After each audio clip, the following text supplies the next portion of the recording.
এটা মই অৰূপ মৰাং কালি কেবিনেটত এক গুৰুত্বপূৰ্ণ সিদ্ধান্ত লোৱা হৈছে আৰু এই সিদ্ধান্ত অনুসৰি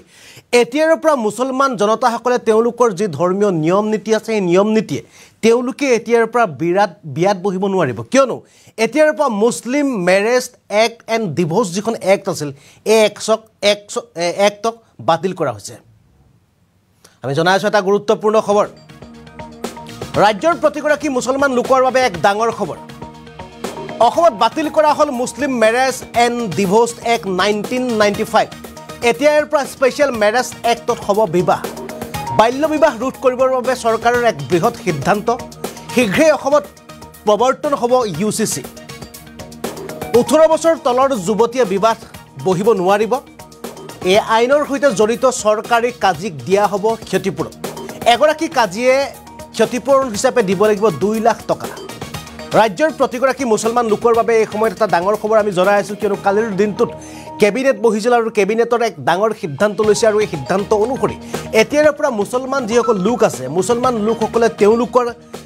যি মুছলিম মেৰেজ আৰু ডিভোৰ্স যিখন এক্ট আছিল 1995 সেই যিখন এক্টক সলনি কৰা হৈছে অৰ্থাৎ বাতিল কৰা হৈছে এই এক্টৰ জৰিয়তে এতিয়াৰ পৰা মুছলমান জনতাই তেওঁলোকৰ বিবাহ সম্পন্ন কৰিব নোৱাৰিব এতিয়াৰ পৰা যি সাধাৰণ নিয়ম নীতি আছে বা যি স্পেচিয়েল এক্ট আছে সেই স্পেচিয়েল এক্ট অনুসৰিয়ে তেওঁলোকৰ বিবাহ সম্পূৰ্ণ কৰিব লাগিব আৰু এই সিদ্ধান্ত কালিৰ দিনটোত জনোৱা হৈছিল কেবিনেটৰ ফালৰ পৰা আমি জনাইছো এটা গুৰুত্বপূৰ্ণ খবৰ দেশৰ হাজাৰ হাজাৰ লাখ লাখ মুছলমানৰ কাৰণে অসমৰ লাখ লাখ মুছলমানৰ কাৰণে এই সময়ত এটা আহি পৰিছে এটা ডাঙৰ খবৰ কিয়নো কালিৰ দিনটোত কেবিনেটৰ ফালৰ পৰা এক বৃহৎ সিদ্ধান্ত দিয়া হৈছিল এতিয়াৰ পৰা ৰাজ্যত মুছলমান ধৰ্মীয় নীতিৰে অৰ্থাৎ তেওঁলোকৰ যি নীতিৰে বিবাহৰ ক্ষেত্ৰত যি নিয়ম আছিল এই নিয়মক বাতিল কৰা হৈছে এতিয়াৰ পৰা তেওঁলোকৰ বিবাহ বিশেষ আইন অৰ্থাৎ স্পেচিয়েল এক্ট অনুসৰিহে তেওঁলোকৰ হ'ব পূৰ্বতে তেওঁলোকৰ যেনেদৰে মুছলমান মেৰেজ এক্ট বা ডিভোৰ্স যিখন এক্ট আছিল সেই এক্টৰ অনুসৰি সম্পূৰ্ণ হৈ আছিল কিন্তু সেই এক্টক এতিয়া অসম চৰকাৰৰ ফালৰ পৰা বাতিল কৰা হৈছে আৰু সেই এক্টৰ পৰিৱৰ্তে এতিয়া পৰা পাৰ্চনেল এতিয়াৰ পৰা স্পেচিয়েল এক্টৰ জৰিয়তে তেওঁলোকৰ বিবাহ সম্পন্ন হ'ব আৰু যিসকল কাজিয়ে এই মুছলমান যে মেৰেজ এক্টৰ জৰিয়তে বিবাহ সম্পন্ন কৰিব সেইসকল কাজিৰ বাবে চৰকাৰী কাজিৰ বাবে 2 লাখ টকাকৈ ক্ষতিপূৰণ অসম চৰকাৰ অৰ্থাৎ আইনৰ ফালৰ পৰা তেওঁলোকক জৰিমনা দিয়া হ'ব যদি তেওঁলোকে মুছলমান বা মুছলিম মেৰেজ এক্ট বা ডিভোৰ্স এক্টৰ জৰিয়তে এতিয়াৰ পৰা যদি বিবাহ সম্পন্ন কৰে আপুনি এতিয়াৰ পৰা বিবাহ স্পেচিয়েল মেৰেজ এক্টত কৰিব পাৰিব বিশেষ বিবাহ যিখন এক্ট আছিল যি আইন আছিল সেই আইনৰ জৰিয়তে আপোনালোকে বিবাহত বহিব পাৰিব আৰু 18 বছৰৰ পৰা তলৰ যিসকল কিশোৰ কিশোৰী আছে তেওঁলোকে কেতিয়াও বিবাহত বহিব নোৱাৰিব 18 বছৰ পাছতহে যুৱতীসকলে বিবাহৰ কথা কেবিনেটত লোৱা হৈছে সিদ্ধান্ত আমাৰ ওচৰত কালিৰ কেবিনেটৰ মন্তব্য আছে আমি মন্তব্য পুনে পুনে শুনাই লৈছোঁ ৰেজিষ্ট্ৰেশ্যন বা ডিভোৰ্স কৰি আছিল এই মুছলিম The Assam Muslim Marriage and Divorce Registration Act 1935 এইখন বাতিল কৰা হৈছে বা খাৰিজ কৰা হৈছে ৰিপিল কৰা হৈছে এতিয়া আজিৰ কেবিনেটে এই Assam Muslim Marriage and Divorce Registration Act 1935 নোহোৱা কৰিলে আৰু যাৰ ফলত আজিৰ পিছত আৰু এতিয়াৰ পিছত আৰু এই এক্টৰ জৰিয়তে ৰেজিষ্ট্ৰেশ্যন মুছলিম মেৰেজৰ ৰেজিষ্ট্ৰেশ্যন বা ডিভোৰ্স ৰেজিষ্ট্ৰেশ্যন হ'ব নোৱাৰিব কাৰণ আপোনালোকে জানে যে ইয়াৰ আমাৰ স্পেচিয়েল মেৰেজ এক্ট আছে গতিকে সকলো বিবাহ আমি স্পেচিয়েল মেৰেজ এক্টৰ জৰিয়তে হোৱাটো বিচাৰিছোঁ আৰু সেইকাৰণে এই the Assam Muslim marriage and divorce registration act 1935 নোহোৱা কৰা হৈছে বা খাৰিজ কৰা হৈছে এতিয়াৰ পৰা ডিস্ট্ৰিক্ট কমিশনাৰ বা ডিস্ট্ৰিক্ট ৰেজিষ্ট্ৰাৰে তেওঁলোকৰ অথৰিটি বা কাষ্টডিটো লৈ ল'ব সেই 94 যি মুছলিম মেৰেজ ৰেজিষ্ট্ৰাৰ আছিলে তেওঁলোকৰ গোটেই কাষ্টডিটো ডিস্ট্ৰিক্ট কমিশনাৰ এণ্ড ডিস্ট্ৰিক্ট ৰেজিষ্ট্ৰাৰে লৈ ল'ব আৰু অসম চৰকাৰে যেহেতু ইয়াৰ লগত কিছুমান মানে 95-94 জন মানুহ জড়িত হৈ আছিল তেখেতসকলে এটা লাইভলিহুডো তাৰ পৰা চলি আছিল গতিকে সেই 94 মুছলিম মেৰেজ এক্টৰ ৰেজিষ্ট্ৰাৰক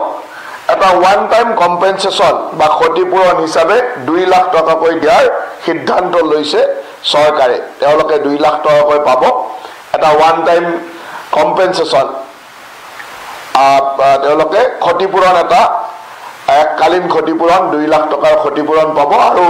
তাৰ জৰিয়তে তেখেতসকলে ফিউচাৰ লাইভলিহুডটো চলাবৰ কাৰণে চৰকাৰে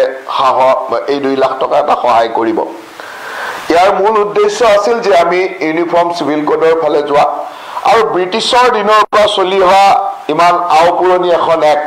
যেটো এক্টৰ প্ৰয়োজন আজিৰ সমাজ ব্যৱস্থাত নাই বুলি আমাৰ অসম চৰকাৰে বিবেচনা কৰে আৰু এইটোৰ জৰিয়তে বহু ক্ষেত্ৰত আমি আন্ডাৰেজ বা বয়সৰ তলতো বিয়া হোৱা বা ৰেজিষ্ট্ৰেচন কৰা আমি দেখিবলৈ পাইছিলোঁ যাৰ জৰিয়তে আমি 21 বছৰৰ তলৰ ল'ৰাৰ বা 18 বছৰৰ তলৰ ছোৱালীৰ যেটো বিবাহ সেই বিবাহটো যাতে চাইল্ড মেৰেজ আমি যাতে সম্পূৰ্ণৰূপে নিষিদ্ধ কৰিব পাৰো সেইটোৰ এটা ডাঙৰ ষ্টেপ হ'ব বুলি আমি ভাবিছোঁ আৰু সেই কাৰণে আজি কেবিনেটৰ এইটো এটা অত্যন্ত গুৰুত্বপূৰ্ণ সিদ্ধান্ত যে The Assam Muslim Marriage and Divorce Registration Act 1935 নোহোৱা কৰা হৈছে বা খাৰিজ কৰা হৈছে আৰু আছিল মন্ত্ৰী জয়ন্ত মল্ল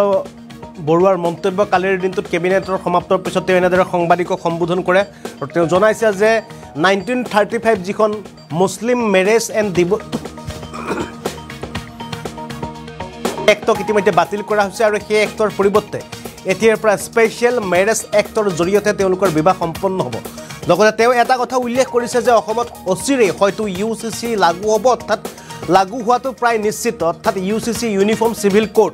অসমত লাগু হোৱাৰ লগে লগে এই যিবিলাক বিষয় আছে বিষয়বিলাক আঁতৰোৱা হ'ব আৰু এই ইউনিফৰ্ম সিভিল কোড যদি অসমত লাগু হয় তেন্তে কেনেকুৱা ধৰণৰ সমস্যাৰ সন্মুখীন হ'ব পাৰে মুছলমান জনতাসকলে তাৰ সম্পৰ্কত ইতিমধ্যে আমাৰ ওচৰলৈ প্ৰতিক্ৰিয়া আহি পৰিছে আমি পোনে মাদ্ৰাসা ছাত্ৰ সন্থাৰ প্ৰাক্তন ছাত্ৰ সন্থাৰ সভাপতিৰ মন্তব্য আছে আমি পোনে তেখেতৰ মন্তব্য দেখুৱাব বিচাৰিছোঁ